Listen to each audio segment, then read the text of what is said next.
اور ہمارے لیے بہت بڑا پرابلم ہے. اور یہی ہم پہ رپورٹس میں لکھا جا رہا ہے کہ ایک ملک جس کی اکانومی نے ابھی مشکل سے سانس لینا شروع کیا ہے, اس طرح سے سانس لینا کہ آئی ایم ایف کا اگلا سائیکل اس کا ہو جاتا ہے. اگلے سائیکل میں جانے کا مطلب ہے کہ نیکسٹ فسکل ایئر آپ سروائیو کر پائیں گے.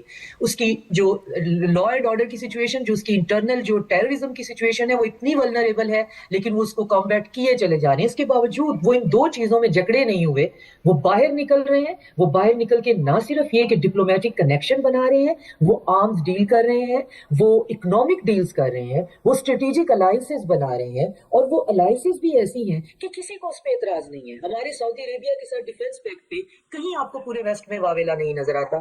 ہم نے سپورٹ کیا ایران کو, اور ایون میری اپنی انفارمیشن ہے, اور آف کورس وہ صرف میری انفارمیشن ہے تو میں اس کی پوری رسپانسبلٹی لیتی ہوں. ہم نے ان کو انٹیلیجنس پرووائڈ کی جب ان پہ بہت برا وقت تھا ان اس جنگ میں, تو اس پہ بھی کسی کو اس پہ پرابلم نہیں ہوا کہ آپ نے ایسا کیوں کیا ہے.